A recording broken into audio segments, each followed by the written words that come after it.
And our friend David Hochberg's here. We always talk money with David Hochberg and how, obviously mortgages and homes and stuff. Fashion. Never talk fashion. Never talk fashion. I don't see that as part of your future. I just asked him. But let me go through the electrically lightning-like list here. Sure. Starting with yesterday's story we brought up when we were thinking of you. Thousands of U.S. cities could become virtual ghost towns by 2100 as cities can't afford to pay their bills, as people leave and their tax base gets smaller. Yeah. What are you seeing, and do you buy it? I look outside the window, and I see it every day. Okay, you've got the city of Chicago. It's a prime example. You have businesses that aren't renewing their commercial space. I saw something over the past week since I've been on, a real estate expert. He was on 60 Minutes.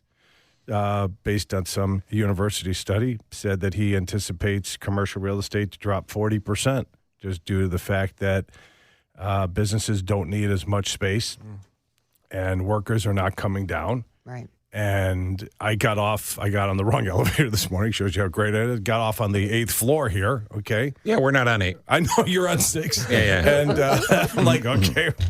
I guess I should switch from decaf. That crap ain't good anymore. Yeah. So and then I looked over to the. Thanks. Mr. Michael, get it done. Michael, get it done. I looked to the right. The entire half of the floor is empty. Yeah. Okay, in this building. So and then it's a multiplicity of things, right? You walk downtown. You've got businesses who are not staying in business because of the shrinkage and the theft.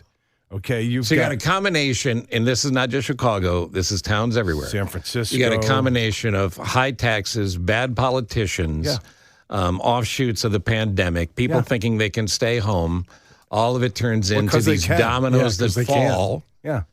Well, I think they can stay home, meaning it won't have any ill effects. Oh, I'm right. Dominoes that fall, which lead to the ultimate end of towns. You drive downstate now?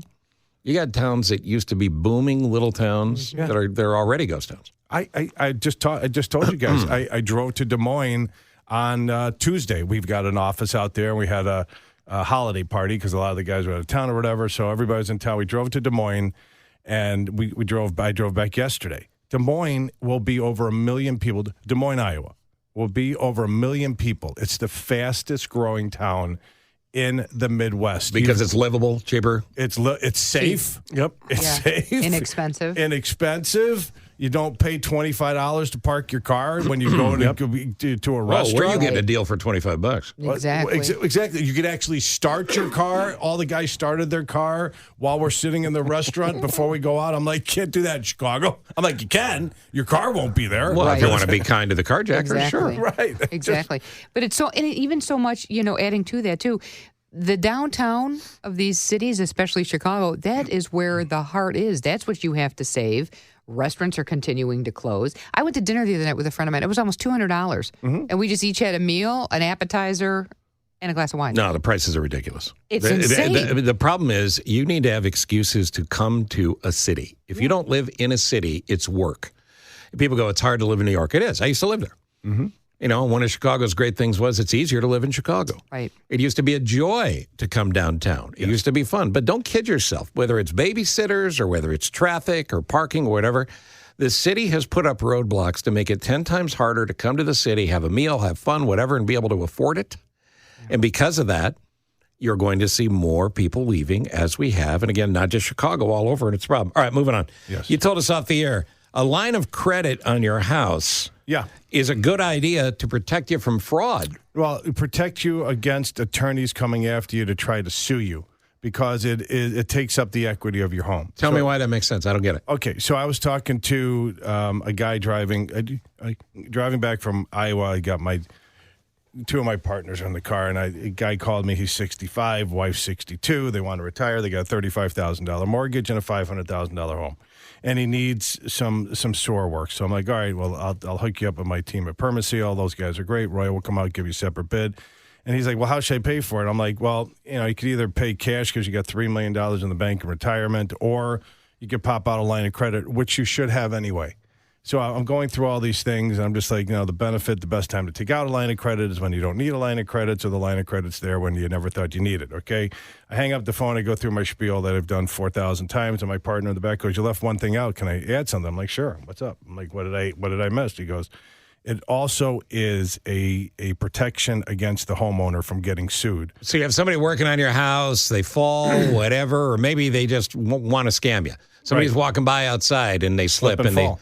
Right. They won't see it because you have a lien on your house then? They'll pull the title on your home. Okay? And they'll see a lien from the loan. And they'll see a mortgage, and they'll see a mortgage for a home equity line of credit up to 80 or 85%. In this case, the guy had a $500,000 value, so he could pull out up to a $370,000 home equity line of credit. So they know it's not going to be an easy payday. There's no equity because it shows up on your title as a loan for $370,000. Even though you're not using it. Even though you're not using it. Right, and I learned about that years ago, but I never say it on the radio. And that's interesting. It is huge. Interesting. And that how many times I said if you listen to me on the radio, if I had $1 for every time I said that, you'd be able to pay for that sewer work, which is about $20,000, right? And I'd be able to pay it for you. Okay, so the best time to take out a line of credit is when you don't need a line of credit, so it's there when you never thought you need it, and you're in good state with good credit, good state of mind and income, and now it protects you from getting sued because the attorneys out there are gonna do a title search, and they're gonna say, there's no equity here to go after. So it just gives you another. And Steve, reason. you know how I follow. I do, and I'm not kidding. David is phenomenal. Right. But we did this in October. Yeah. Jackie and I did this in October, and we have a couple $100,000, and it's just sitting, and we didn't even need it. It's just there. Mm-hmm. We haven't touched it. Right. But it's like, this is great. So don't sue me. Right. David, if you do a HELOC, you said doo-doo on the radio. I did. Mm-hmm. So I'd like to point that out. Come to Hochberg for the knowledge, stay for the maturity. Does that impact your credit?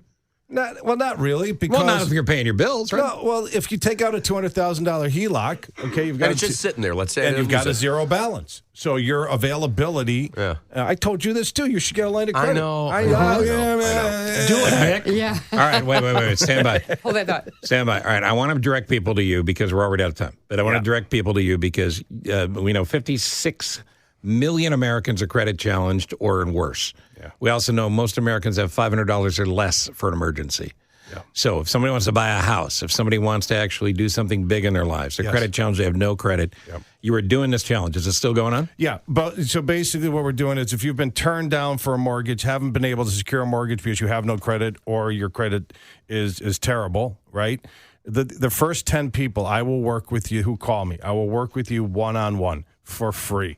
I will give you 3, 6, 9, 12 months, whatever it takes. Trust me. Take this deal. Oh, my God, please. Yeah. Whatever it Take takes. this deal. 3, 6, 9, 12 months. I'll work with you one-on-one or as a couple, whatever if you've got a partner or married or whatever it is.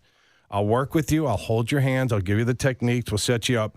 And I will get your credit in position for you to buy a home. Now, there's other variables. You need a down payment and a job, but your credit will not be the barrier for you to get into a mortgage in the future. If you're in a mortgage and you think and you're in a horrible loan and you can't get out because your credit's challenged or you don't have any credit, I will work with you one-on-one. The first 10 listeners that call me. Call what number? 855-563-2843, which is 855-56-DAVID, or send me an email, david@56david.com. Thank you, buddy. Thank you.